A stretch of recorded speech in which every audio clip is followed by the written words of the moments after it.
Assalamualaikum warahmatullahi wabarakatuh. Waalaikumsalam warahmatullahi wabarakatuh. Alhamdulillahi rabbil alamin. Wassalatu wassalamu ala ashrafil anbiya'i wal mursalin. Nabiyyina Muhammadin wa ala alihi wa ashabihi ajma'in, amma ba'd. Ikhwati fillah, a'azanallahu wa iyyakum. Segala puji hanya milik Allah subhanahu wa ta'ala yang telah memberikan segala karunia, segala kenikmatan yang kita dapati saat ini. Nikmat Allah sangatlah banyak sekali. Di antaranya adalah nikmat waktu luang, nikmat dipertemukannya dengan waktu subuh, yang mana Rasulullah SAW mendoakan keberkahan untuk umatnya. Allahumma barik li ummati fi bukuriha. Ya Allah, berikanlah keberkahan untuk umatku ketika di pagi hari.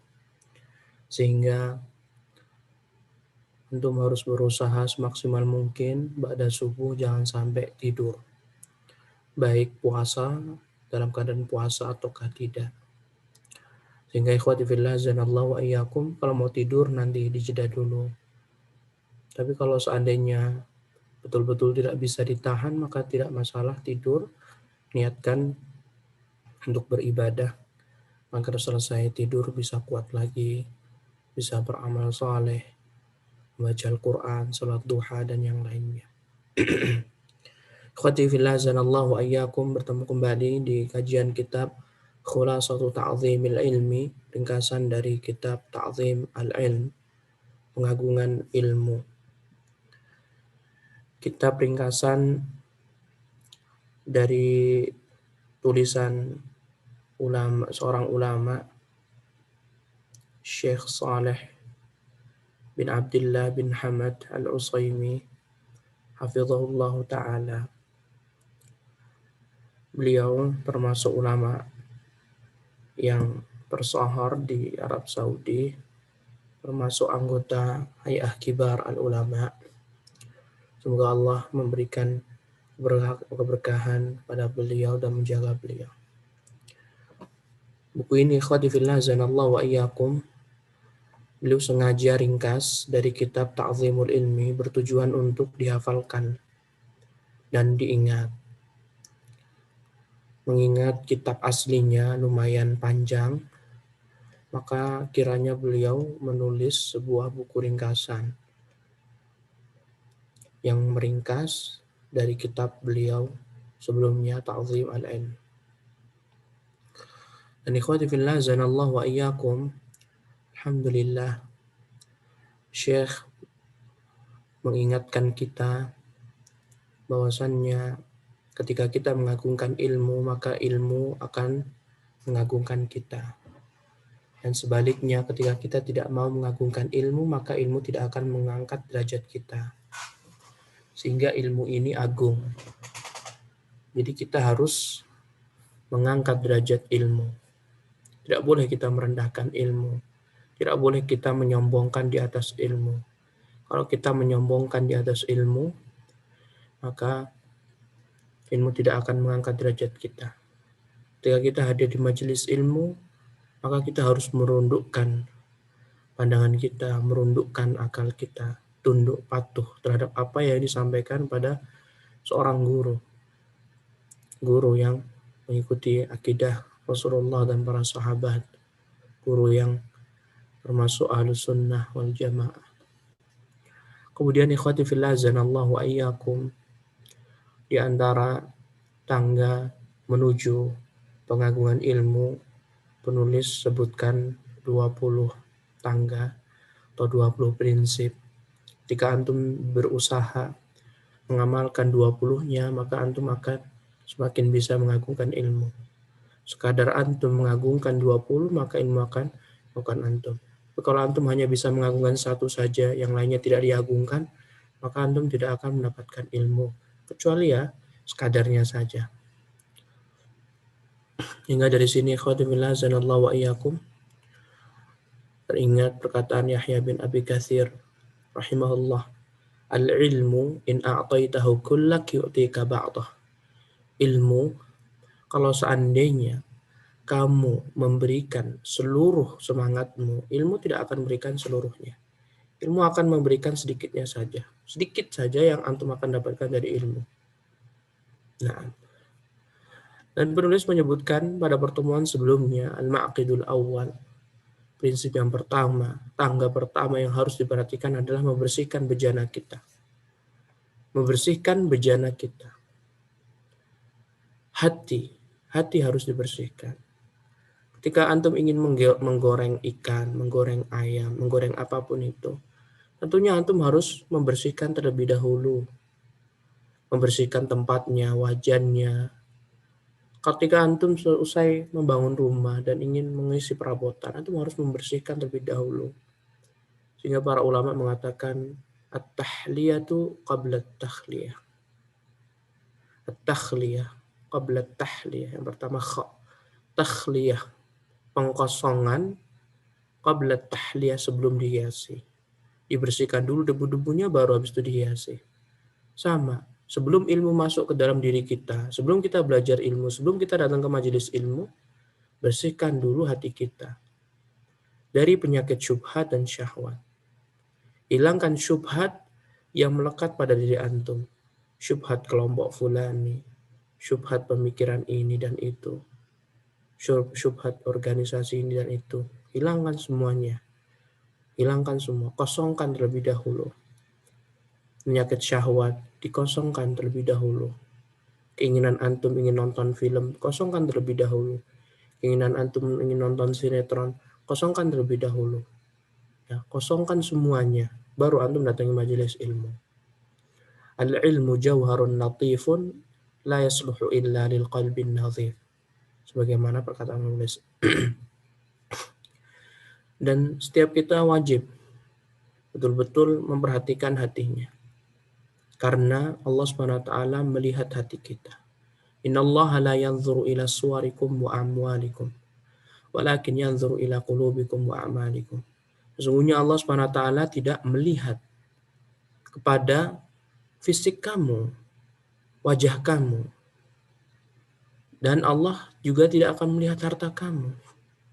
Sehingga kemuliaan di sisi Allah SWT, walillahil izzatu wa lirasulihi wa lil mu'minin. Kemuliaan milik Allah, Rasulnya, dan orang yang beriman.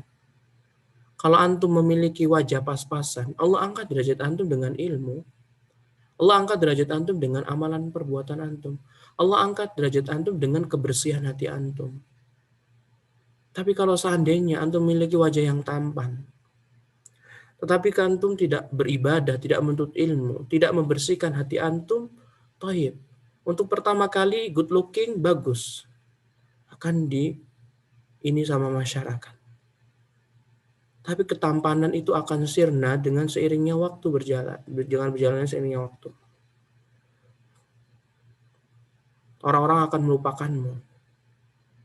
Apakah orang-orang melupakan Abu Bakar, Umar, Utsman, Ali? Tidak. Apakah orang-orang melupakan Abu Hurairah? Tidak. Padahal mereka semua sudah meninggal dunia ribuan tahun yang lalu. Luar biasa. Sehingga Allah angkat derajat orang-orang yang membersihkan hatinya. Dan Allah angkat derajat orang yang mengamalkan ibadah. Dan ilmu termasuk beribadah kepada Allah. Sehingga Allah akan melihat amalan kita. Wa qul i'malu fasayarallahu amalakum wa rasuluh. Sehingga janganlah kita berambisi terlalu memperbaiki tubuh kita, melangsingkan tubuh kita, mengekarkan tubuh kita. Tapi kita melupakan hal yang lebih penting, hati kita, amalan kita, ibadah kita. Nah, kemudian juga penulis menyebutkan man tahara qalbahu fihil ilmu hal. Man tahara qalbahu, barang siapa yang membersihkan hatinya, fihil ilmu hal, maka ilmu akan menetap di dalamnya. Karena ilmu itu bersih, ilmu akan menetap di tempat yang bersih. Ilmu sebuah perhiasan. Ilmu tidak akan jatuh ke lumpur, tapi dia akan jatuh ke tempat yang bersih, yang selayaknya.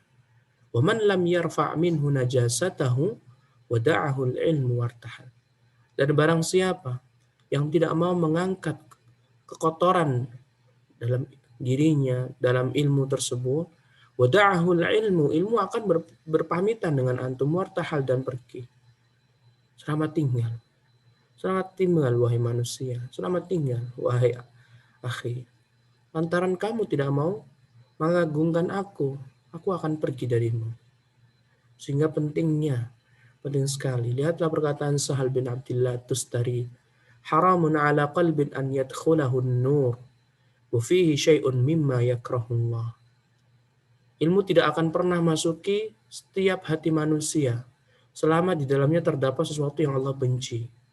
Ketika dalam hatinya terdapat kesyirikan kepada selain Allah, kecenderungan rasa cinta kepada non-muslim, kecenderungan rasa cinta kepada kebid'ahan, kepada hal-hal yang syubhat, maka ilmu yang Nabi SAW bawa tidak akan pernah masuk. Dan ini merupakan bukti bahwasanya ilmu ini betul-betul perhiasan, bersih, cahaya.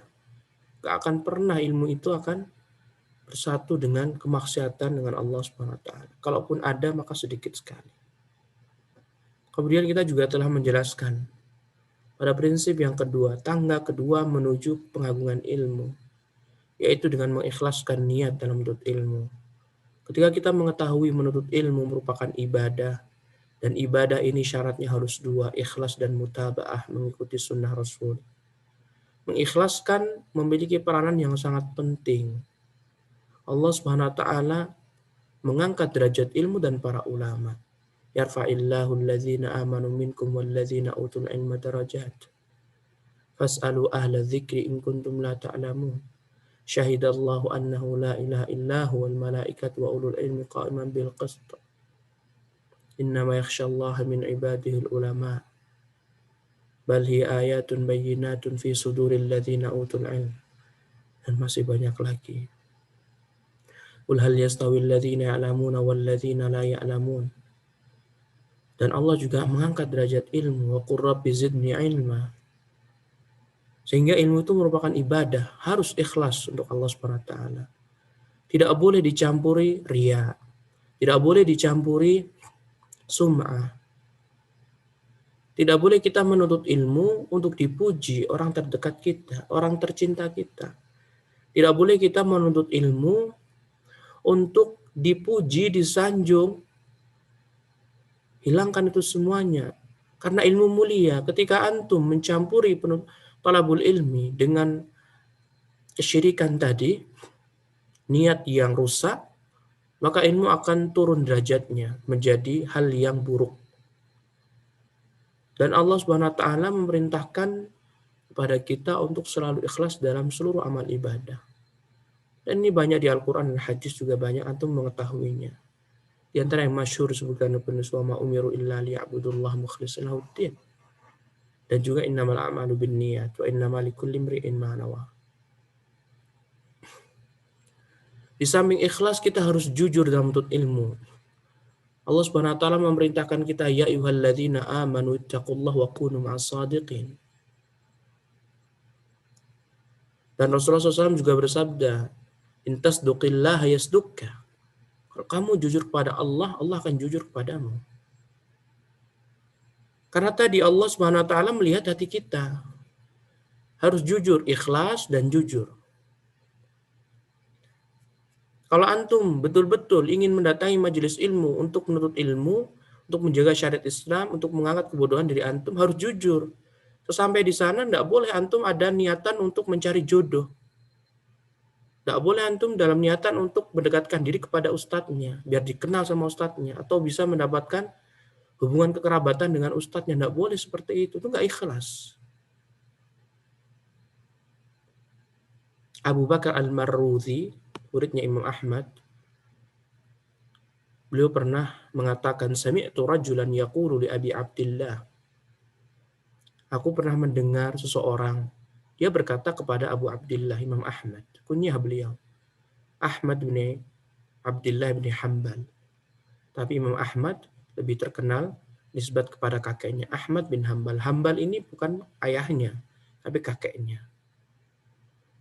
Ketika antara anak dan kakek, maka ada penulisan ibn dan ada hamzahnya. Kalau anak dan ayah, maka tidak boleh. Seperti Nabi Muhammad SAW, Muhammad bin Abdullah. Ketika nulis bahasa Arab tidak boleh dikasih hamzah wasal. Muhammad bin Abdullah.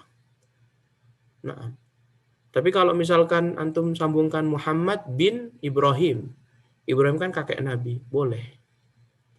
Tapi antum harus kasih hamzah. Dan ini dalam penulisan. Jadi Ahmad bin Hambal. Ahmad kasih hamzah wasal, baru Hambal. Karena Hambal ini bukan ayah kandungnya Imam Ahmad, tapi kakeknya. Sama seperti Ibnu Taimiyah. Ahmad bin Taimiyah. Ahmad kasih hamzah. Ibnu Taimiyah. Karena Taimiyah adalah kakeknya. Abu Bakar Al-Marruzi pernah mendengar seorang laki-laki, dia berkata kepada Imam Ahmad, wa dzakara lahu sidqa wal ikhlas. Kemudian laki-laki tersebut menyebutkan kepada Imam Ahmad perkara as-sidq, jujur, wal ikhlas dan ikhlas. Jelas, jujur jelas, ikhlas juga jelas. Tak perlu lagi antum membingungkan. As-sidqu muwafaqatul qaul. As-sidqu muwafaqatul qawli wan niyyah. Jujur itu artinya sesuai dengan apa yang antum ucapkan dan antum niatkan. Kalau antum Islam, ya sudah, lakukan amalan-amalan Islam. Jangan seperti orang munafik. Kalau ikhlas, fokus kepada Allah SWT, bukan duniawi. Apa komentar Imam Ahmad rahimahullah? Beliau berkomentar, bihadzar tafa'al qaum. Dengan dua perkara ini, ulama salafus saleh mereka derajatnya tinggi. Sebelum Imam Ahmad, di sana ada Imam Syafi'i. Sebelum Imam Ahmad, di sana Imam Malik. Sebelum Imam Ahmad, ada di sana Imam Abu Hanifah. Sebelum Imam Ahmad, ada Sufyan ats-Tsauri. Sebelum Imam Ahmad, ada ulama-ulama yang lainnya. Al-Hasan al-Basri dan yang lainnya. Imam Ahmad mengomentari. Seolah Imam Ahmad mengatakan, kunci kesuksesan para imam-imam terdahulu, mereka itu hanya ada dua. Mereka ikhlas karena Allah dan sidqun. Jujur. Jujur mereka dalam menuntut ilmu. Tidak berdusta, tidak mengelabui Allah Subhanahu wa taala. Dan penulis mengatakan wa inna ma yanalul mar'ul ilma ala qadri ikhlasihi. Sesungguhnya seorang akan mendapatkan kadar ilmu sesuai dengan kadar keikhlasannya. Kalau kadar keikhlasan antum hanya 10%, maka ilmu yang antum dapatkan segitu. Kalau antum kadar keikhlasannya 100%, ilmu juga nggak akan 100% ngasihnya kepada antum. Al-ilmu in a'taitahu kullak yu'tika ba'dah. Ilmu, kalau antum berikan semangat antum seluruhnya, ilmu nggak akan ngasih antum seluruhnya juga. Ini cuma dikasih beberapa saja. Bagaimana kalau seandainya antum tidak bersemangat? Bakalan nggak dapat sama sekali. Innama yanalul mar'u al-ilma ala qadri ikhlasihi. Kemudian penulis menyebutkan 4 hal macam atau contoh keikhlasan. Pertama, mengangkat kebodohan dalam diri kita. Kedua, mengangkat kebodohan dari orang lain. Kedua hal ini pernah ditanya oleh Imam Ahmad. Imam Ahmad pernah mengatakan, al-ilmu la ya'diluhu syai'un liman sahhat niyatuhu. Ilmu itu tidak ada yang menandinginya. Liman sahhat niyatuhu. Liman sahhat niyatuhu, jika seorang bisa ikhlas. Ilmu tidak sebanding dengan harta jika seorang melakukannya menuntut ilmu dengan ikhlas. Ilmu tidak sebanding dengan jabatan raja jika dilakukannya dengan ikhlas. Sampai ulama salaf mereka mengatakan, kalau seandainya para raja mereka mengetahui ketenangan yang dimiliki oleh para ulama, maka mereka akan membunuh para ulama. Iri. Karena hanya ulama lah yang hidup dengan penuh ketenangan. gak punya uang, tenang. Diberikan qanaah. Hanya para ulama. Seolah mereka hidup tanpa beban. Imam Ahmad mengatakan, al-ilmu la ya'diluhu syai'un liman sahhat niyatuhu. Ilmu tidak ada yang bisa menandinginya jika seorang melakukannya ikhlas karena Allah. Kemudian ditanyalah beliau, qila, wa kaifa dzalika ya Aba Abdillah? Bagaimana caranya ikhlas wahai Imam Ahmad? Beliau pun menjawab, antanwiya raf'al jahli an nafsika wa an ghairik. Engkau niatkan mengangkat kebodohan pada dirimu dan diri orang lain. Allah menciptakan kita dan orang lain keluar dari rahim ibu kita dan ibunya dia dalam keadaan tidak mengetahui ilmu sama sekali. Kemudian Allah membimbing kita, Allah terus membimbing kita, Allah terus membimbing kita. Dari hari pertama keluar dari rahim ibu kita terus sampai akhirnya dewasa dibimbing oleh Allah Subhanahu wa taala. Niatkan ikhlas menuntut ilmu untuk mengangkat kebodohan dari dalam diri dan orang lain. Maka antum akan termasuk orang-orang yang ikhlas karena Allah Subhanahu wa taala. Kemudian juga menghidupkan ilmu, menghidupkan sunnah Nabi. Menjaga ilmu dan sunnah Nabi syariat Islam. Agar tidak hilang dan sirna dan hancur. Agar tidak dikalahkan oleh kebid'ahan, penyimpangan, akidah yang sesat. Itu merupakan keikhlasan dalam menuntut ilmu. Dan di antara ikhlas dalam menuntut ilmu adalah mengamalkan ilmu. Mengamalkan ilmu. Ilmu yang telah kita dapatkan harus diamalkan. Lihatlah Imam Ahmad rahimahullah, beliau berusaha mengamalkan seluruh hadis yang beliau tahu. Sampai beliau pernah mengamalkan, beliau berbekam dan memberikan upah 1 dinar untuk orang yang membekam beliau. Rahimahullah. Lantaran beliau mengetahui hadis Nabi SAW.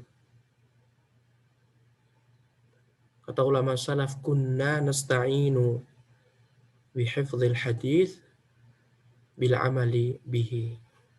Kami ini menguatkan hafalan hadis kita, kami, dengan cara mengamalkannya. Wa qul i'malu, dan katakanlah i'malu, beramallah. Fasayarallahu amalakum wa rasul. Allah akan melihat dan Rasulnya akan melihat amalan kita. Yang dijadikan patokan beramal bukan banyaknya, tetapi sesuai dengan sunnah apakah tidak. Kalau seandainya amalan banyak tapi tidak ada dalilnya, maka percuma. Akan sengsara dan akan menyesal di kemudian hari. Karena Allah Subhanahu wa taala mengatakan, liyabluwakum ayyukum ahsanu amala. Bukan aktsaru amala, tapi ahsanu amala, yang paling baik. Ay aswabukum, sesuai yang paling baik, yang benar, yang sesuai dengan contoh Rasulullah SAW. Nah, kemudian ikhwati fillah azanallahu wa iyyakum penuh juga menyebutkan bahayanya jika ikhlas ini hilang. Ikhlas ketika hilang dari dalam diri kita, maka akan bahaya. Dan para ulama salaf, mereka ini sangat tidak berani mengklaim diri mereka telah ikhlas dalam menuntut ilmu. Seberapa lama mereka menuntut ilmu agama, mereka tidak berani mengklaim saya 10 tahun, 5 tahun, 20 tahun menuntut ilmu agama, ikhlas karena Allah. Hal ini bisa kita ketahui sebagaimana asar Imam Ahmad rahimahullah. Imam Ahlus Sunnah wal Jamaah. Kenapa Imam Ahmad disebut Imam Ahlus Sunnah wal Jamaah? Kenapa bukan imam-imam yang lainnya? Imam yang lainnya Imam Ahlus Sunnah wal Jamaah. Tapi Imam Ahmad belum memiliki kedudukan yang tinggi melebihi imam-imam yang lainnya. Cobaan yang didapatkan Imam Ahmad melebihi cobaan yang lainnya. Beliau dicoba dengan cobaan yang sangat berat sekali. Yang antum mengetahui semuanya, fitnah khalqil Quran. Fitnah khalq Quran. Al-Quran adalah makhluk menurut orang Mu'tazilah. Lantaran Daulah Abbasiyah kala itu dikuasai oleh orang-orang Mu'tazilah yang berpemahaman bahwa Al-Quran itu adalah makhluk, bukan sifat dari sifat Allah Subhanahu wa taala. Dan semua ulama berlepas diri dan mereka mengikuti dalam keadaan terpaksa. Ada sebagian mereka yang melakukan tauriyah, tapi hanyalah Imam Ahmad saja. Dan satu orang pemuda yang pemudanya ujung-ujungnya juga meninggal dunia. Tersisa Imam Ahmad saja yang berani mengatakan adalah Al-Quran kalamullah. Beliau dipenjara bertahun-tahun, dipukuli, dicambuk, berdarah, diberikan siksaan yang luar biasa demi akidah Ahlussunnah wal Jamaah, akidah Rasulullah. Sampai para ulama yang datang setelahnya mengatakan, kalau seandainya bukan karena Allah melalui Imam Ahmad, nasaran nas kulluhum mu'tazilah. Maka seluruh manusia semuanya Mu'tazilah. Semuanya ulama setelah Imam Ahmad atau orang-orang setelah Imam Ahmad, orang awam, pasti mereka akan mengatakan Al-Quran itu adalah makhluk. Karena di saat itu hanya Imam Ahmad lah yang berdiri satu-satunya mengatakan dengan lantangnya Al-Quran adalah perkataan Allah Subhanahu wa taala, bukan makhluk. Hingga akhirnya Allah Subhanahu wa taala pun angkat derajat Imam Ahmad. Cobaan yang diberikan oleh Imam Ahmad dan beliau mampu bersabar bertahun-tahun, bahkan berlalu beberapa khalifah pun beliau masih tetap mendapatkan siksaan. Akhirnya Allah Subhanahu wa taala angkat derajat Imam Ahmad, Imam Ahlus Sunnah. Ketika disebut Imam Ahlus Sunnah, Imam Ahmad langsung. Tapi kita tidak menafikan ulama-ulama yang lainnya seperti Imam Syafi'i, Imam Malik, Imam Abu Hanifah, tidak. Tapi ketika melihat cobaan yang Allah berikan kepada Imam Ahmad, melebihi cobaan yang lainnya. Imam Ahmad rahimahullah, beliau seorang yatim. Hanya tinggal bersama ibu beliau. Dari kecil beliau tampak semangat dalam menuntut ilmu. Bahkan sebelum azan subuh pun beliau sudah bergegas untuk menghadiri majelis ulama. Sampai ibunya merasa iba dan kasihan. Jangan keluar terlebih dahulu sampai azan. Dan Imam Ahmad dapatkan cobaan sama seperti ulama yang lainnya. Kesulitan makan, ekonomi yang tidak mencukupi. Bahkan Imam Ahmad pernah menceritakan, beliau pernah hanya makan dengan ibunya dari gandum yang terjatuh di pasar. Ketika ada orang membeli gandum atau mengangkat gandum, pasti ada yang berceceran. Imam Ahmad pun mengumpulkannya dan membawanya ke rumah dan beliau makan dengannya. Dia menuntut ilmu sejak kecil. Terlihat tampak beliau, keilmuan beliau, semangat beliau, taufik Allah. Bahkan seringkali orang tua di zaman Imam Ahmad, para orang tua membandingkan anak-anak kecil mereka dengan Imam Ahmad itu, lihat itu loh, Ahmad bin Hambal. Semangat sekali. Ya. Itu bisa bayangkan ketika anak kecil bisa dijadikan. Dan Imam Ahmad pun diberikan taufik Allah sampai besar pun, sampai tua, sampai menjadi ulama. Kalau di kita kadang kecil itu Masya Allah tuh ikut TPA terus, tapi ujung-ujungnya nanti SMP berubah, SMA berubah. Mama enggak. Diberikan taufik oleh Allah Subhanahu wa taala. Ibunya yang mendidiknya ikhlas. Akhirnya Allah angkat derajat Imam Ahmad rahimahullah. Dan beliau berkelana ke muka bumi selama 2 kali. 2 kali keliling dunia, ikhwati fillah zanallahu wa iyyakum, berjalan kaki. Kadang memakai onta.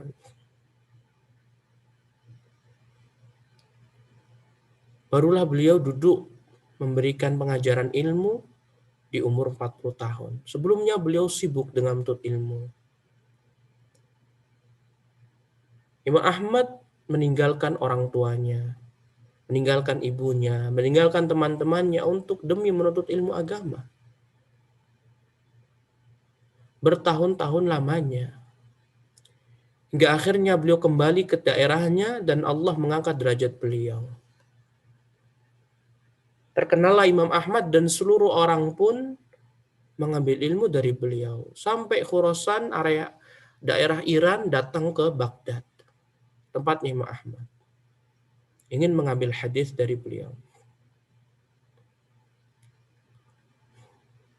Sehingga perkataan ulama yang sangat masyhur, man lam yakun rihlah lam yakun ruhalah. Siapa yang tidak melakukan rihlah dalam menuntut ilmu, safar menuntut ilmu, pergi, keluar dari kampungnya, keluar dari kotanya untuk menuntut ilmu, maka dia tidak akan diambil ilmunya.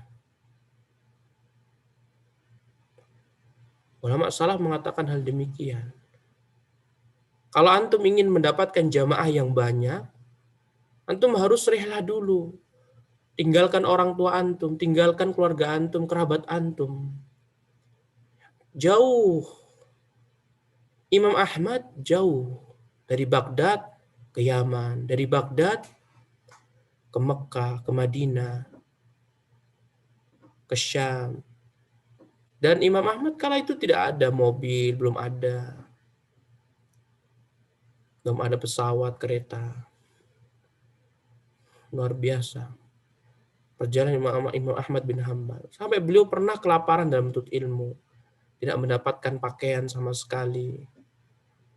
Sampai beliau rela demi mendapatkan uang, beliau menjual keahlian beliau menulis. Menasakh, kemudian beliau mendapatkan uang. Kalau zaman dulu kan belum ada fotokopi.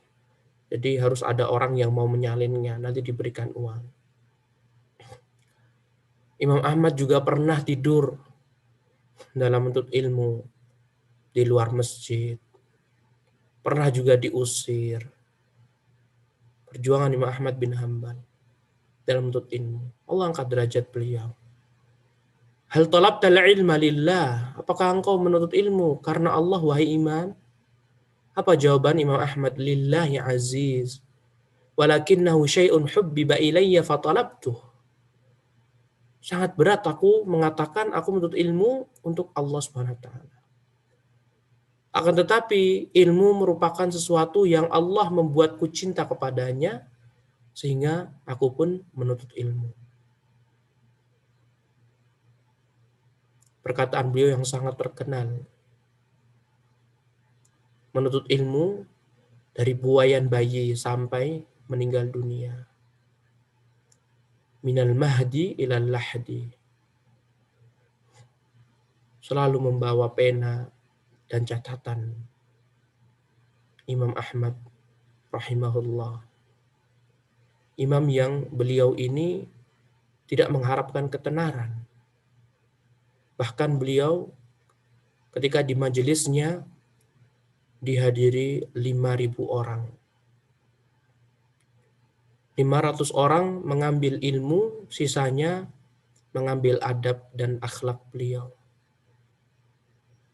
Ketika beliau menyampaikan majelis ilmu, tidak ada orang yang berbicara. Semuanya fokus. Imam Ahmad bin Hanbal. Keikhlasan beliaulah yang akhirnya Allah angkat derajat beliau. Awalnya tidak ada mazhab Imam Ahmad bin Hambal atau mazhab Hambali, tidak ada.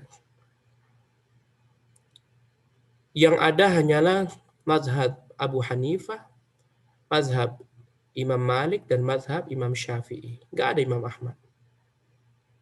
Karena Imam Ahmad beliau mengajarkan fokus untuk Allah Subhanahu wa taala. Bahkan tidaklah setiap fatwa imam-imam kecuali Imam Ahmad tahu. Beliau hafal 1 juta hadis. Sebagaimana yang dijelaskan oleh Abu Zur'a. Imam Ahmad hafal 1 juta hadis. Maksud 1 juta hadis ini beserta jalan-jalannya, syarat-syaratnya. Karena kalau kita melihat sabda Nabi itu nggak nyampe 1 jutaan. Sabda Nabi paling cuma berapa ribu saja. Seperti man ra'a minkum munkaran, innamal a'malu binniyat, la dharar wa la dirar, dan yang lainnya. Itu matannya hanya sedikit. Tetapi maksud 1 juta ini adalah sanad. Imam Ahmad hafal sanadnya. Hafal sanad.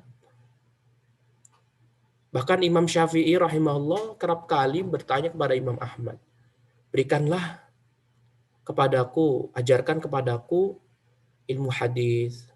Kalau ada hadis yang sahih, beritahu kepadaku. Dan Imam Ahmad pun juga belajar usul fikih dari Imam Syafi'i. Mendoakan Imam Syafi'i selaku teman dan gurunya selama 40 tahun dalam sujudnya. Imam Ahmad rahimahullah. Imam Ahlus Sunnah wal Jamaah. Sehingga awal mulanya tidak ada mazhab Hambali atau Imam Ahmad. Sehingga Imam Ibnu Abdul Bar, Imam Tobari pun tidak memasukkan Imam Ahmad dalam fuqaha, ahli fikih.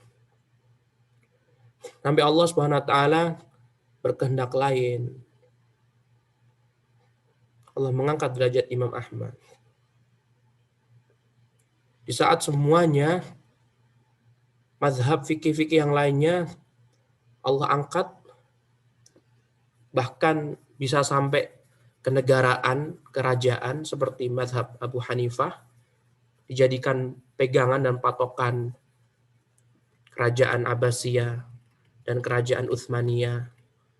Mazhab Syafi'i juga, mazhab Malik juga di tertentu. Allah Subhanahu wa taala melihat kesungguhan Imam Ahmad, akhirnya Allah pun angkat derajat Imam Ahmad.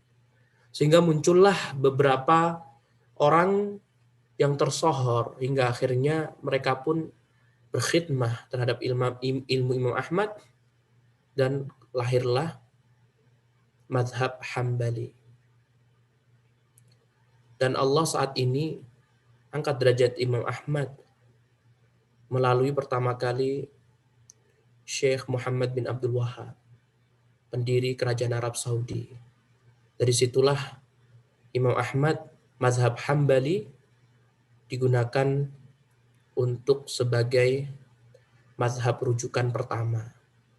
Baru setelah itu dilanjutkan sampai sekarang.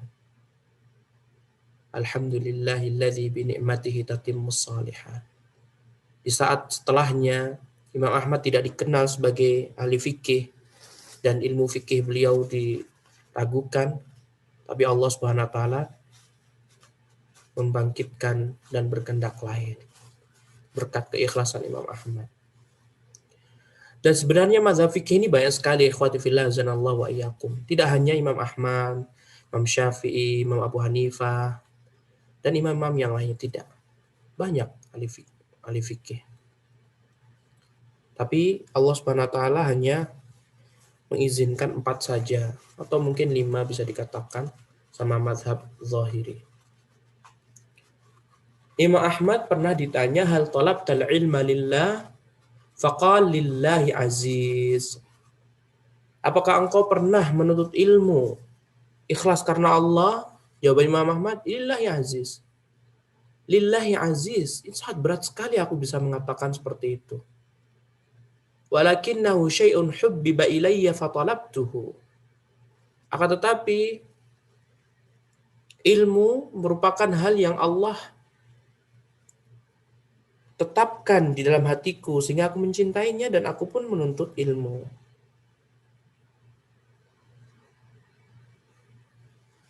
Sehingga penulis mengatakan wa man dhayya'al ikhlasa fatahu ilmun katsir wa khairun wafir.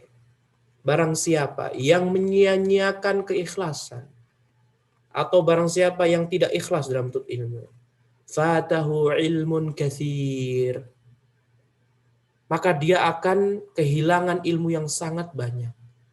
Wa khairun wafir, dan akan kehilangan kebaikan yang sangat banyak.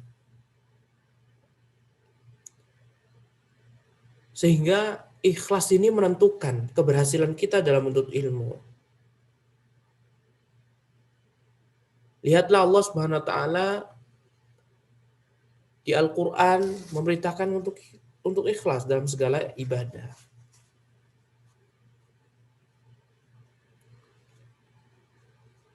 Harus diperhatikan keikhlasan dalam menuntut ilmu. Dan ikhlas ini sangatlah berat sekali, ikhwati fillah zanallahu wa iyyakum. Tidak semudah yang kita bayangkan. Imam Sufyan Ats-Tsauri, ulama sebelum Imam Ahmad,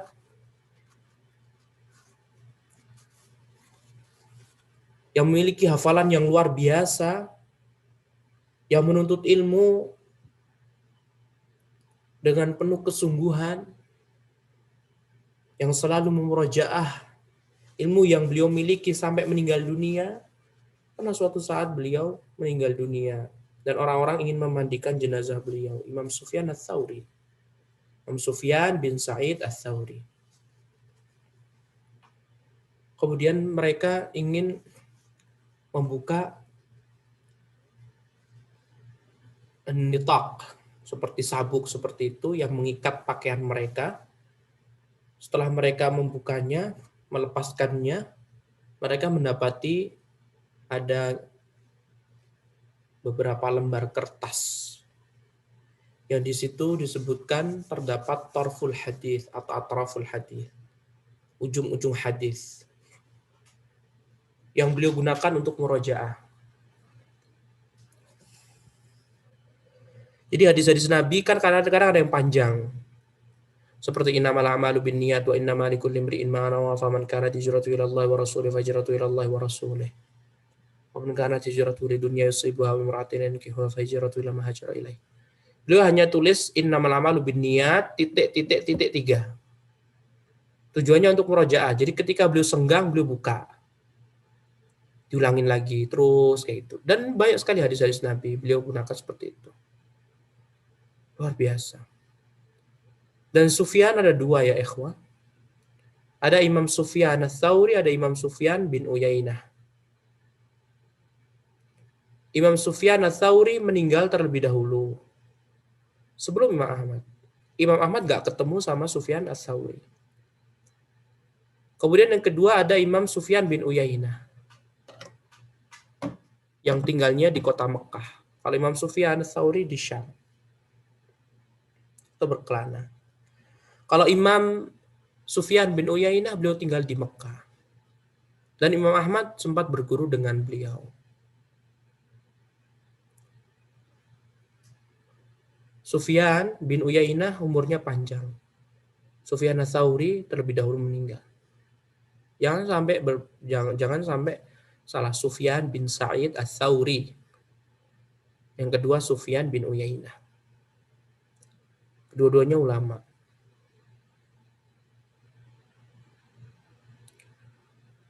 Nah, beliau mengatakan ma'alajtu syai'an asyadda 'alayya min niyyati li'anna tataqallabu 'alayya. Aku tidaklah mengobati, memperbaiki sesuatu yang lebih berat, lebih susah ketimbang niatku. Karena niat itu selalu berubah-ubah. Pernah suatu ketika beliau menerima sebuah amplop bahasa kita atau kantong berisi uang. Kemudian merubah niat beliau dan menghilangkan ilmu beliau. kuntu utitu fahmal Qur'an falamma qabiltu surata sulibtu.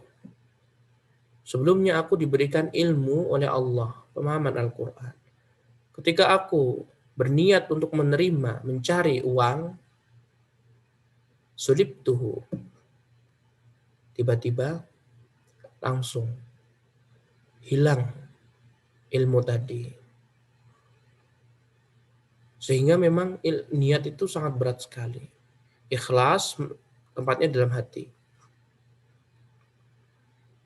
Bahkan Imam Sulaiman Al-Hashimi beliau menjelaskan, "Rubbama uhadditsu bi haditsin wahidin waliniyah." Terkadang aku memberitahu kepada murid-murid, menceritakan hadis. Satu hadis membawakan satu hadis. Waliniyah, dan aku memiliki satu niat, ikhlas karena Allah. Fa idza ataitu ala ba'dihi taghayyarat niyyati. Ketika aku memberikan hadis lebih, 2 hadis, 3 hadis, terus banyak 1000, 10, ratusan, aku memberikan hadis dari hafalan. Karena zaman dahulu ada yang menggunakan hafalan atau baca buku. Jadi ketika mereka mencari berkelana, mencari hadis, kamu mengabarkan sabda Nabi ini dari siapa nih? La darar wa la dirar. Atau innamal a'malu binniyat. Nanti disebutkan dari guruku fulan, fulan, fulan dari fulan, fulan dari fulan, dicatat. Sebagian ulama hadis memberitahukan pada murid-murid mereka dengan hafalan mereka. Sebagian mereka ada yang menulis dengan catatan dan menyampaikannya kepada murid-murid. Nah, beliau ini bercerita, ketika aku menyampaikan satu hadis sanad Nabi yang dihafal tentunya ya, kalau ulama zaman dahulu kan mereka luar biasa hafalannya. Dari fulan, dari fulan, dari fulan, dari fulan, dari fulan. Rasulullah SAW bersabda, innamal a'malu binniyat misalkan. Satu hadis. Dan menghafal nama itu tidak mudah. Apalagi antum tidak bertemu. Apalagi orang Arab. Apalagi orang terdahulu. Kalau orang sekarang kan mungkin lebih mudah. Nah, ketika beliau menyampaikan satu hadis, ikhlas. Ketika ditambah lagi 2 hadis, 3 hadis, 4 hadis, 5 hadis, terus apa kata beliau? Taghayyarat niyati. Tiba-tiba berubahlah niatku. Niatku berubah. Ada rasa ujub. Oh, Masya Allah ya. Ternyata hafalanku banyak. Ternyata aku bisa menghafal ini. Ternyata aku bisa membedakan sanad ini dan sanad itu.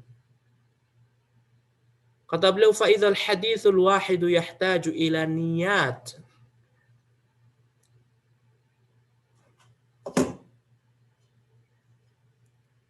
Ternyata satu hadis itu membutuhkan niat berkali-kali.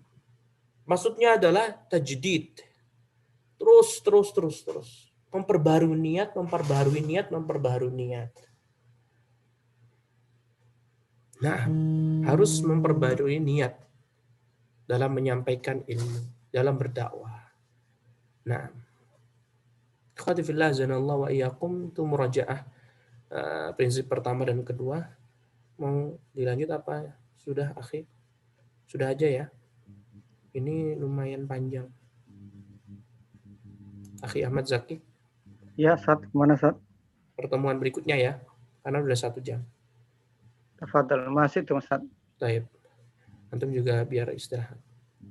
Wallahu ta'ala a'lam wa billahi taufiq. Wa sallallahu wa sallama ala nabiyyina Muhammad wa ala alihi wa sahbihi wa sallama tasliman katsira. Assalamualaikum warahmatullahi wabarakatuh. Waalaikumsalam warahmatullahi wabarakatuh.